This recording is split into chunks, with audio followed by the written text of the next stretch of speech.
नमस्कार दोस्तों, मुद्दे की बात में आपका स्वागत है। समाजवादी पार्टी के मुखिया अखिलेश यादव ने एक बार फिर यूपी सरकार पर बड़ा हमला बोला है। उनका आरोप है कि यूपी के थानों में कोट अनकोट सिंह भाई लोग यानी ठाकुर जाति के पुलिस कर्मियों की भरमार है और पीडीए यानी पिछड़ा दलित अल्पसंख्यक समुदाय को साइडलाइन किया जा रहा है। लगातार ये आरोप अखिलेश यादव लगाते रहे, लेकिन इस बार उन्होंने आरोप की ये बंदूक पुलिस थानों के कंधे पर रखकर चलाई है। अखिलेश यादव ने बकायदा आगरा, मैनपुरी, चित्रकूट, महोबा, प्रयागराज जैसे जिलों के आंकड़े जारी किए हैं, जो अब से कुछ देर बाद आपको अपनी स्क्रीन पर दिखेंगे। और उन्होंने ये कहा है कि ये तो बस उदाहरण है जहां पर सिंह सरनेम के इतने पुलिसकर्मी हैं और पीडीए के इतने पुलिसकर्मी हैं। वो आंकड़ा हम आपको दिखाएंगे, लेकिन अखिलेश यादव का दावा है कि यूपी के ज्यादातर जिलों में यही हो रहा है। अखिलेश यादव ने यह भी दावा किया है कि सरकार अपनी वेबसाइट पर, यानी पुलिस की जो वेबसाइट है जहां पर ये आंकड़े हैं, वहां उसे मैनिपुलेट कर रही है उन आंकड़ों को, यानी उनमें फेर बदल करके आंकड़ों के साथ खेल हो रहा है। हालांकि डीजीपी प्रशांत कुमार और अलग अलग थानों ने अपने अपने स्तर पर अखिलेश यादव के दावों को गलत ठहराया है, लेकिन अखिलेश यादव सीधे यूपी सरकार को घेरते हुए जवाब तलबी कर रहे हैं। उनका यह भी दावा है, बल्कि अखिलेश यादव ने याद दिलाया है और ये दावा किया है कि जब हमारी सरकार थी, यानी जब समाजवादी पार्टी की सरकार थी, तब आप कहा करते थे कि यादव अधिकारियों की भरमार है, लेकिन उस तरह की कोई लिस्ट आप नहीं दे पाए। जबकि अखिलेश यादव अखिलेश यादव का कहना है कि मैं सरकारी आंकड़े ही पेश कर रहा हूं जो कलई खोल रहे हैं सरकार की। ऐसे में बड़ा सवाल यह है कि जब अपना पीडीए कार्ड खुलकर अखिलेश यादव ने खेल दिया है, तो क्या चुनाव में ठाकुर राज वर्सेस पीडीए राज ही चलेगा? क्या बीजेपी सरकार पर अखिलेश यादव ठाकुर राज का ठप्पा जड़ पाएंगे, जो वो लगातार कह रहे हैं कि ये दरअसल बीजेपी का राज जो है वो ठाकुरों का राज है? क्या अखिलेश यादव के पीडीए राज के इस नैरेटिव को तोड़ पाएगी बीजेपी को जो ये चुनौती दे रहे हैं, क्या बीजेपी इसको तोड़ पाएगी?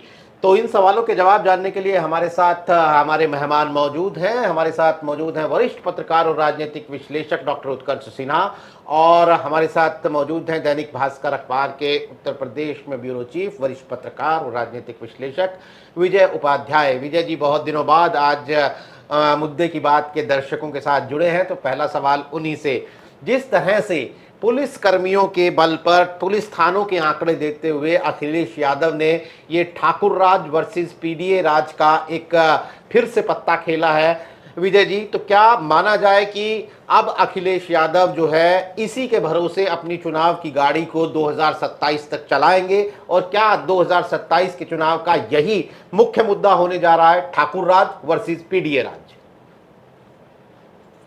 ये दो बातें हैं। एक तो जैसे फैशन वापस आ जाता है, कोई कोई खास तरीके के कपड़े 20 साल पहले चलन में थे वो वापस फिर आ जाते हैं, या फिर कहा जाता है कि पृथ्वी गोल है, घूम के आप वहीं आ जाएंगे। दरअसल खुद आज जो अखिलेश जी ने कहा है कि ऐसा ही हमला भारतीय जनता पार्टी समाजवादी पार्टी के सरकार पर करती थी। अखिलेश ने बीजेपी के हथियार का इस्तेमाल बीजेपी की तरफ कर दिया है।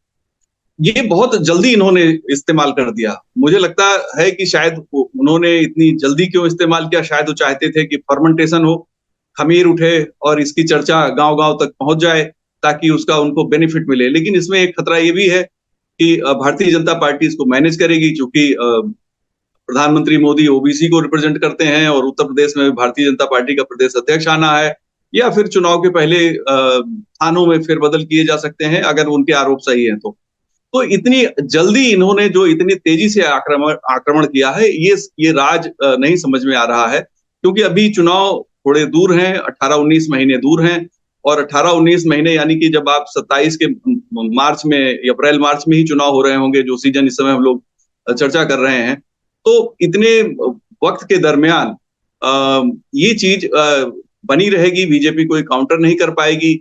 ये थोड़ा सा शायद अंदाजा लगाना मुश्किल है, लेकिन बीजेपी अपने बचाव में कोशिश जरूर करेगी। कल उन्होंने डीजीपी को उतारा था, डीजीपी ने कुछ जवाब दिए, जिलों की पुलिस उसका जवाब दे रही है, लेकिन नैरेटिव तो ये पिछले 6 महीने से बन रहा है। कोई आज अखिलेश जी ने हमला किया ऐसा नहीं है।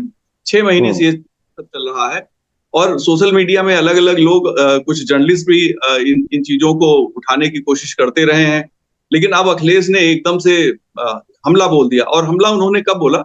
जब वो रामजी लाल सुमन के यहाँ गए, करणी सेना का मसला चल रहा था, उसके बाद वो रामजी लाल सुमन के घर गए, वहां उन्होंने कहा कि हम सामाजिक न्याय के लिए आंदोलन करेंगे। और ये मुझे लगता है कि उनके आंदोलन का पार्ट 1 है। आगे शायद पार्ट 2, पार्ट 3, पार्ट 4, पार्ट 5 का भी हमको इंतजार करना होगा, क्योंकि उन्होंने एक निश्चित तौर पे एक रणनीति बनाई होगी कि स्टेप बाय स्टेप हमको इस तरीके से सरकार को घेरना है। और ये जो करणी सेना ने जो काम किया है, अब वहां पे भी आ जाते हैं, क्योंकि ये सारा विवाद खड़ा होता है करणी सेना की सक्रियता से। करणी सेना ने 2024 के लोकसभा चुनाव में भाजपा का विरोध किया था, अभियान चला चला के विरोध किया था, और वही करणी सेना रामजी लाल सुमन का विरोध कर रही है। और उसी करणी सेना की वजह से अखिलेश को ये कहने का मौका मिल रहा है, और उसी करणी सेना की वजह से बीजेपी पे लांछन लगाने का मौका ढूंढ लिया अखिलेश यादव जी ने, और साथ में दलित और पिछड़ों को एकजुट करने का भी मौका। यानी कि जो टॉकिंग पॉइंट है वो करणी सेना हो गई है, चाहे वो लोकसभा का चुनाव हो या फिर अभी विधानसभा चुनाव के 2 साल पहले के जो हालात हैं, उसमें उनकी जो गतिविधियां हैं, जिस तरीके से नेताओं ने भाषण दिए, अखिलेश पे आरोप लगाए, और तमाम धमकियां भी दी गई, तलवारें लहराई गई। और जब समाज के शीर्ष पे मौजूद सोसाइटी के द्वारा इस तरह की गतिविधियां की जाती हैं, तो उसका बड़ा गहरा और दूरगामी असर होता है। वो असर लोकसभा चुनाव में भी दिखाई दिया, और अब ये जो विधानसभा चुनाव के पहले 2 साल पहले की जो परिस्थिति है, इसमें भी दिखाई दे रही है। नहीं, बिल्कुल सिन्हा, तो क्या बीजेपी सरकार को ठाकुरों की सरकार साबित करके छोड़ेंगे क्या अखिलेश यादव? या एक बात और है, क्या ये जो पुलिस थानों के जरिए, उन्होंने एक बात ये भी कही कि मेरी सरकार के वक्त आप यादव अधिकारियों की भरमार का आरोप लगाते थे, कभी सबूत नहीं दे पाए, तो क्या ये पुलिस थानों को भी कोई आप सिंबल मानते हैं क्या? कि पीडीए की बात तो वो पिछले कई महीनों से कर रहे हैं, अब ये पुलिस थानों के जरिए पिन पॉइंटेडली उन्होंने ये ठाकुर वर्सेस पीडीए का जो एक नैरेटिव उठाने की कोशिश की है, इसमें आप कोई अंदर की राजनीति देखते हैं?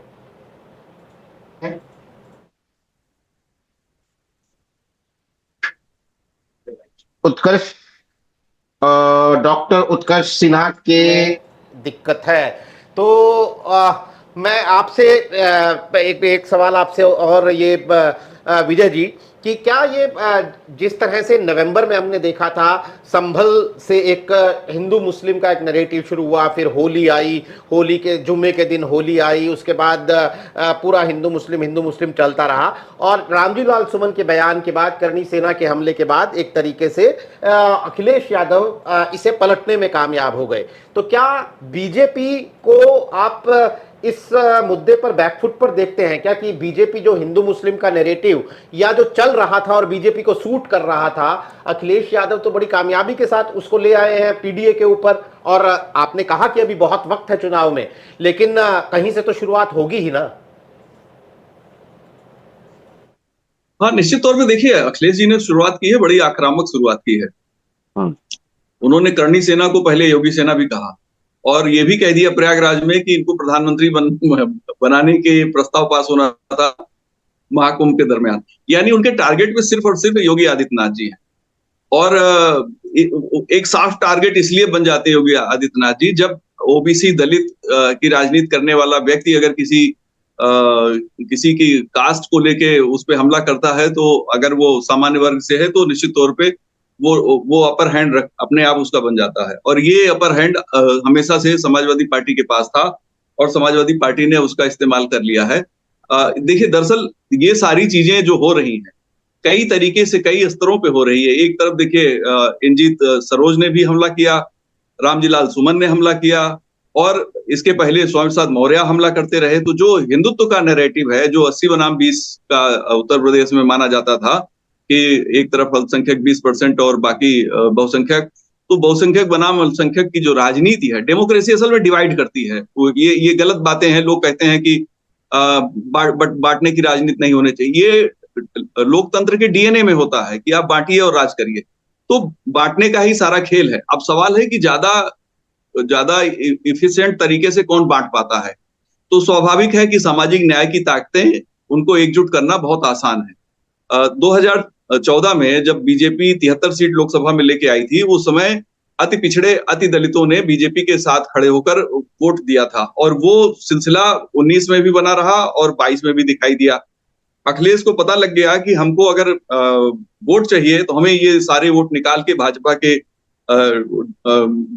के खेमे से निकाल के हमें अपने पास लाने होंगे और उसी की ये कोशिश कर रहे हैं। अब बीजेपी के लिए दिक्कत क्या है? बीजेपी के पास जो दलित और पिछड़े चेहरे, मजबूत चेहरे इनके पास थे 22 के पहले तक, 22 के बाद से उन चेहरों का तेज कम हो गया है, वो ज्यादा इफेक्टिव नहीं माने जाते हैं। ले देखे जो सबसे एकमात्र फोकस सिर्फ मुख्यमंत्री योगी आदित्यनाथ पे है। ये एक अच्छी स्ट्रेटजी भी थी, लेकिन एक खराब भी स्ट्रेटजी है। खराब स्ट्रेटजी इसलिए है कि समाज कई तरीके से बटा हुआ है, कई तरीके की सबकी अपनी आकांक्षाएं हैं, राजनीतिक महत्वाकांक्षाएं हैं, और अगर हर चीज के लिए सिर्फ मुख्यमंत्री ही आगे आएंगे तो जो बाकी सेकंड लाइन की लीडरशिप है वो कमजोर होगी और बीजेपी को सेकंड लाइन लीडरशिप के कमजोर होने का नुकसान उठाना पड़ा। क्योंकि जो देखिए, केशव मौर्य जी के का कद हो, चाहे कल्याण सिंह के बेटे तो चुनाव ही हार गए, उनका पोता भी मंत्री है, वो कोई पॉलिटिकल स्टेटमेंट देने से बचते हैं। धर्मपाल सिंह जिनका नाम अभी प्रदेश अध्यक्ष के तौर पे चल रहा है, वो भी कोई पॉलिटिकल स्टेटमेंट देने में बहुत काबिल नहीं है। या फिर दूसरे जो ओबीसी लीडर स्वतंत्र देव कुछ बोलते ही नहीं है, ले देके केशव मौर्य ही बोलते हैं। केशव मौर्य का भी जो अटैक है वो अखिलेश यादव पे ही रहता है। अब सोसाइटी की जो जरूरत है, वो अगर आपकी सरकार है तो उनको बहुत से अपने काम कराने होते हैं, बहुत सी जरूरतें होती हैं, वो पूरा करना ये पार्टी की जिम्मेदारी है, सत्तारूढ़ दल की। अब सत्तारूढ़ दल अगर उनके साथ अपने को अटैच करती है तो काम करना चाहिए, काम नहीं कर पाएंगे तो सवाल खड़े हो जाएंगे। और इसी परिस्थिति का पूरा फायदा समाजवादी पार्टी उठा रही है। उन्होंने पूरी स्टडी की होगी, देखा होगा कि सबसे कमजोर कड़ी कहाँ है, तो सबसे कमजोर कड़ी ढूंढी गई और योगी वन से ही एक प्रयास शुरू हो गया था, लेकिन तब क्लिक नहीं कर रहा था। इधर ज्यादा तेज हमले करके अखिलेश यादव ने इसे मुख्य मुद्दा बनाने की कोशिश की है। और जो सबसे मजबूत पिलर भारतीय जनता पार्टी का उत्तर प्रदेश में माना जाता था, उन्होंने सीधे उसी पे सबसे ज्यादा हमले किए हैं। और ये एक उनकी एक कही जा सकती है एक अच्छी स्ट्रेटजी है, जिसकी वजह से इतनी ज्यादा चर्चाएं शुरू हो गई हैं। नहीं, बहुत महत्वपूर्ण टिप्पणी है। ये जो अखिलेश यादव की पूरी कोशिश यही है अभी तक के उत्तर प्रदेश में जो उनकी राजनीति, जो नई पार्ट 2 राजनीति शुरू हुई है कि सेंट्रलाइजेशन ऑफ पॉलिटिक्स वो दिखा दे कि सारी सत्ता एक व्यक्ति में निहित है, योगी आदित्यनाथ में, और उस व्यक्ति की जाति राजपूत की है और उसका रिफ्लेक्शन ब्यूरोक्रेसी से लेके पुलिसिंग से लेके हर जगह पर उसका रिफ्लेक्शन हो रहा है। इसको एन केन प्रकरण साबित कर दे और उनकी इस कवायद में थोड़ा बहुत सहयोग भाजपा के लोग भी कर रहे हैं। दबदबा बना रहेगा वाले जो उनके पूर्व सांसद ब्रजभूषण शरण सिंह हैं बीजेपी के, वो कह रहे हैं कि कोई किसी विधायक का कोई सुनवाई नहीं होता है, अफसरों के यहाँ नाक रगड़नी पड़ती है। तो यानी सुनवाई किसकी हो रही है? मतलब एकमात्र एक सुनवाई हो रही है उत्तर प्रदेश में, मुख्यमंत्री जी की सुनवाई हो रही है। यही तो वो कहना चाह रहे हैं घुमा फिरा के। तो कहीं ना कहीं से वैसे लोग अखिलेश यादव की कुछ ना कुछ मदद भी करते नजर आ रहे हैं परसेप्शन के तौर पर। उत्कर्ष सर, मैं आपके पास में आता हूँ। चलिए, ये तो ठीक है कि दुर्लभ संधियाँ हैं सत्ता की, एक दूसरे के लिए साजिशें चल रही होंगी, घात प्रतिघात चल रहे होंगे, जनता भी समझती है इन सारी चीज़ों को। लेकिन क्या योगी सरकार की अपनी कार्यशैली अखिलेश यादव को इस राजनीति में मजबूती नहीं दे रही है? मैं इसलिए पूछ रहा हूं क्योंकि अभी अखिलेश यादव पीडीए में केवल पी और डी की बात नहीं है ना सर। ए से वो अल्पसंख्यक और अगड़ा दोनों कहते हैं, और अगड़ा में ब्राह्मण को लाते हैं और कहते हैं कि हरिशंकर तिवारी का हाथा अगर टूटता है, उनके बेटे को अगर जेल ईडी के रडार पर लिया जाता है, जेल में डाला जाता है, तो ये ब्राह्मणों के खिलाफ की गई साजिश है। वो कहते हैं कि राजपूत माफिया खुलेआम घूम रहे हैं, सफेद पोश बन गए हैं, आप उनके ऊपर एक्शन नहीं ले रहे हो, ब्राह्मणों को जो नेता है उनके ऊपर एक्शन ले रहे हो। योगी सरकार क्या इस तरह का एक्शन लेकर या इस तरह का एक्शन ले रही है जो अखिलेश यादव को ऐसा मौका मिल जा रहा है कि पी और डी तो ठीक है, अगड़ा में भी वो सेंधमारी कर रहे हैं और ब्राह्मणों को एक अलग तरह के उनके अंदर एक अलग तरह का विरोध भर रहे हैं?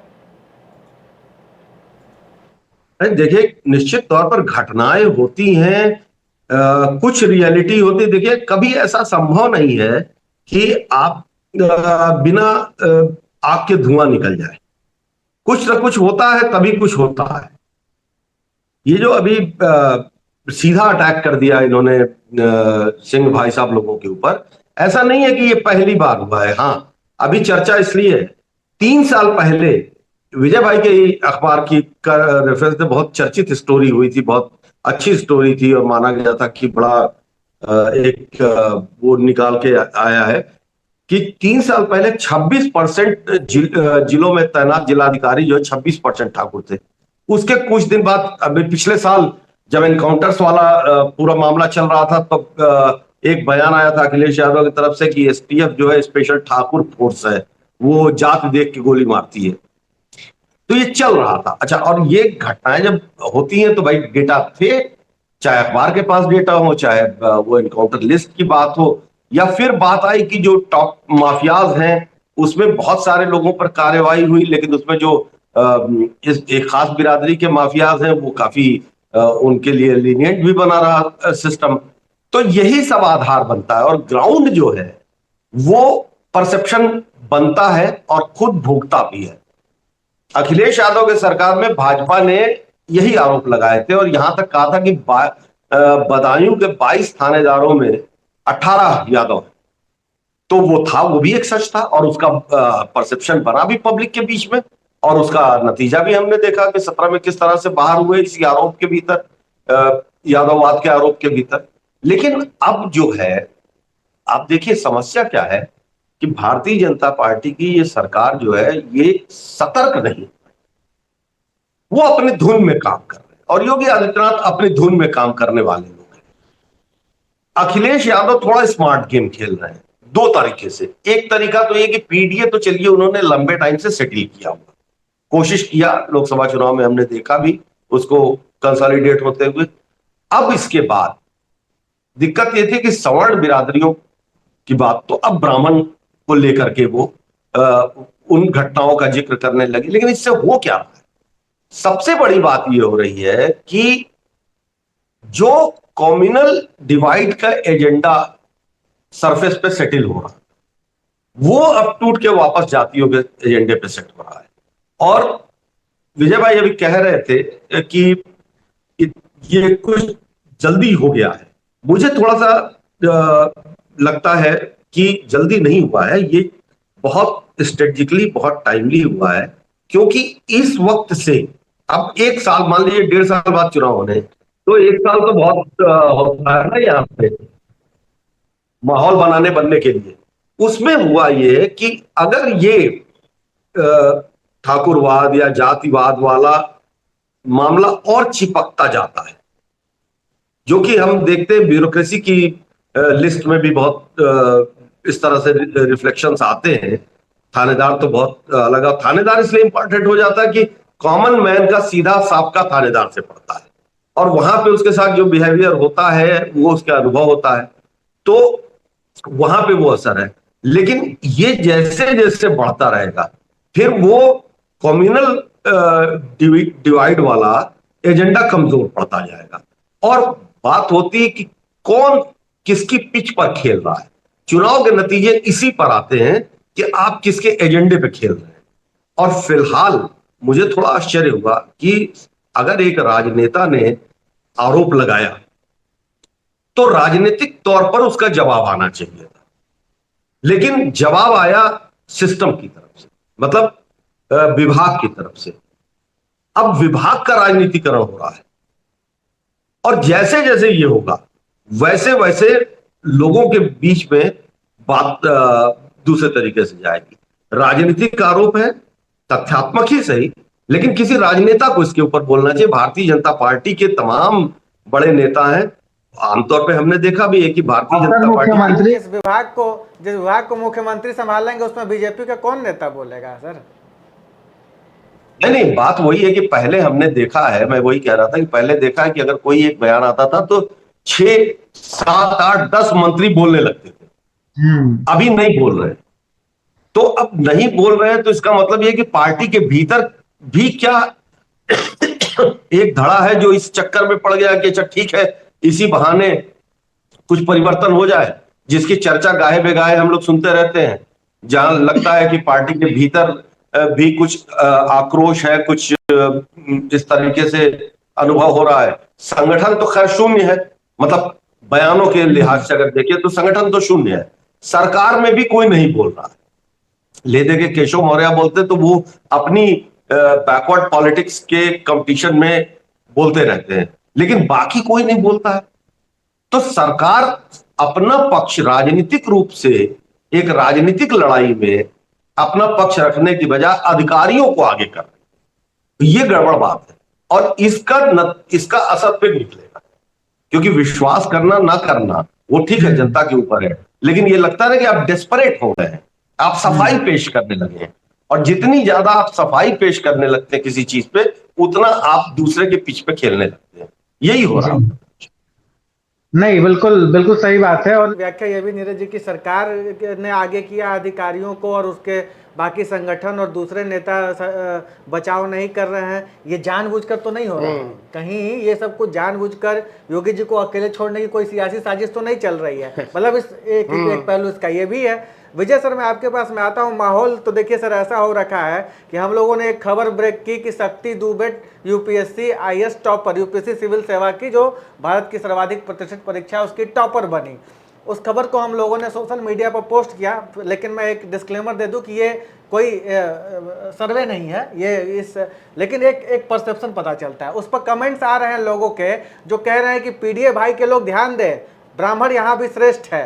मतलब इस तरह की जो जातिगत बातें, मतलब एक रिजल्ट आया है जिसको भी जाति के एंगल से देखा जा रहा है। तो ये वो उत्तर प्रदेश है जहाँ यूपीएससी भी कोई टॉप करता है तो उसमें जाति का एंगल भी तलाशा जाता है कि ये ब्राह्मण है कि पीडीए समाज से आता है। उस समय हम लोग इस तरह की राजनीति की बात कर रहे हैं। मेरा सवाल आपसे भी वही है, अखिलेश यादव के निशाने पर केवल और केवल योगी आदित्यनाथ जी हैं। वो कह रहे हैं, और उनके जो भी सरकार के करीबी अफसर हैं कह रहे हैं आज प्रेस कॉन्फ्रेंस में कि एक सिंह साहब गए तो दूसरे सिंह साहब आए। इस तरह के बयान वो दे रहे हैं। आप खुद कह रहे हैं कि उन्होंने एक अच्छा कैंपेन किया, उसका नतीजा अच्छा आता है कि नहीं आता वो देखने वाली बात होगी। लेकिन मेरा सवाल यह है कि अखिलेश यादव लगातार ये जो आरोप लगा रहे हैं, जैसे प्रयागराज वाली बात कि प्रयागराज से ऐलान होने वाला था कि प्रधानमंत्री के उम्मीदवार होने चाहिए, ये आरोप लगाते लगाते अब उनको वक्त आ गया। क्या अखिलेश यादव को ऐसा लग रहा है कि इनका ये आरोप सही मर्मस्थल को भेद रहा है? क्या उत्तर प्रदेश और दिल्ली में आपको भी ऐसा लग रहा है कि कोई ऐसा पटरी नहीं बैठ रही और अखिलेश यादव बिल्कुल पकड़ चुके हैं? क्योंकि ये कोई नई बात तो नहीं कह रहे हैं ना, वो 1 साल से ऊपर हो गया लगातार वो इस बात को। मैं तो ये कह रहा हूँ कि 2024 के चुनाव के बाद से और एग्रेसिव हो गए हैं इस आरोप को लेकर। वो कि जब से उत्तर प्रदेश में सीटें कम आई हैं वो कहीं ना कहीं ये भी इशारा कर रहे हैं कि इसमें भी कोई साजिश है। तो क्या उनको लग रहा है कि उनका ये जो भी राजनीतिक वार है ये सही बैठ रहा है, इसलिए वो इस पर कायम है? नहीं, निश्चित तौर पे आप जो बात कह रहे हैं, अखिलेश जी शायद ऐसे ही सोच रहे हैं कि वो सटीक रणनीति में है।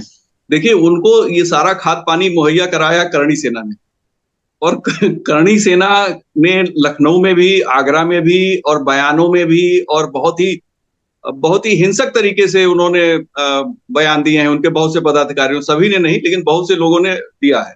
देखिए, वो भी एक जातीय संगठन है और वो सामान्य वर्ग का जातीय संगठन है जो लंबे समय तक जमींदार रहे, राजा रहे, वो अपने को यही रिप्रेजेंट करते हैं। तो उसके द्वारा ये सारा चीज रामजी लाल सुमन के खिलाफ शुरू किया गया और वहां से इसको एक पॉलिटिकल टर्न दिया अखिलेश यादव जी ने।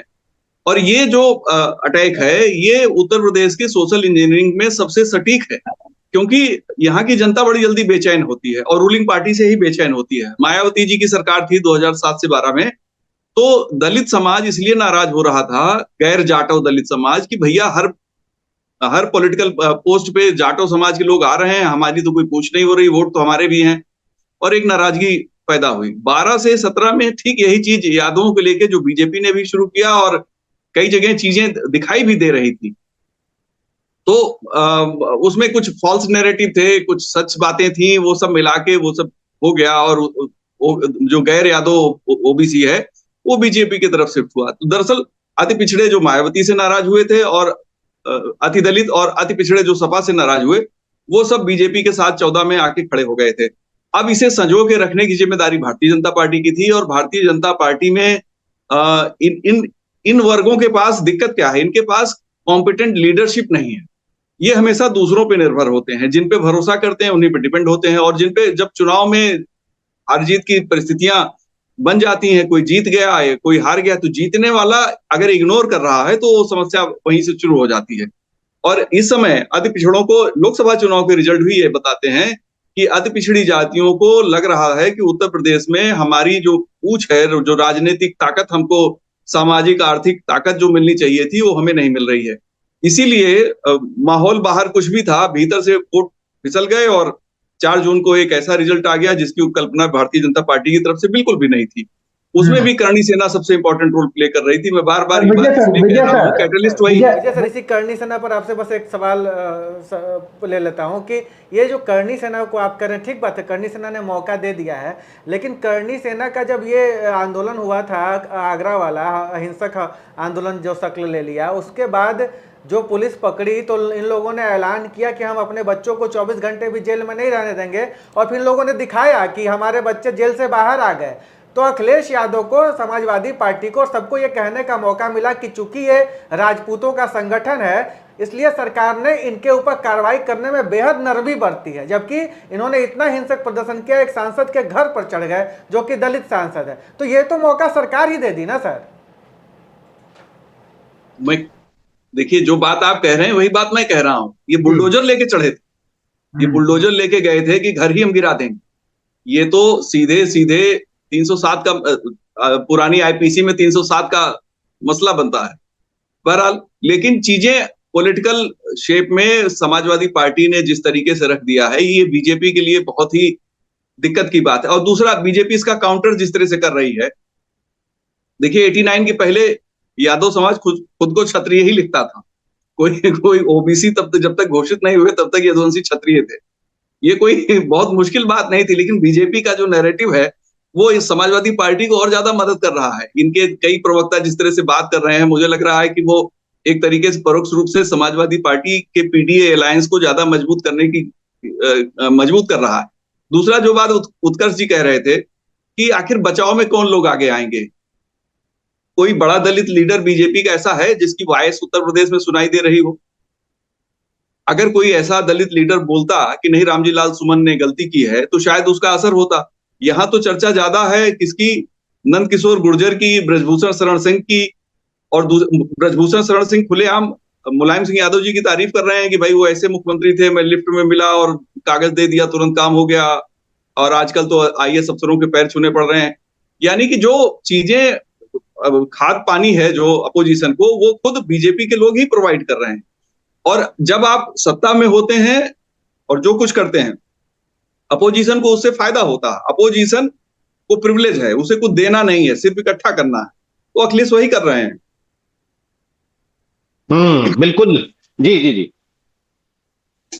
अखिलेश यादव को अमीश, जब कुंभ खत्म हुआ था तो एक समय ये माहौल था कि एक ऐसा माहौल बना दिया है बीजेपी सरकार ने, योगी आदित्यनाथ ने, लगता है अब इसका ये माहौल तो अगले 6 महीने तक जारी रहेगा। लेकिन जैसे कुंभ खत्म हुआ और कुंभ का असर भी खत्म हो गया, और उसके बाद संभल और होली जैसे वाकये भी हुए, लेकिन पिछले कुछ दिनों में अखिलेश यादव ने इस नैरेटिव को बड़ी कामयाबी के साथ बदला है। अब सवाल वही है जो शुरुआत में विजय उपाध्याय ने कहा कि चुनावों में वक्त बाकी है, क्या वो इस माहौल को लगातार बनाए रख पाएंगे?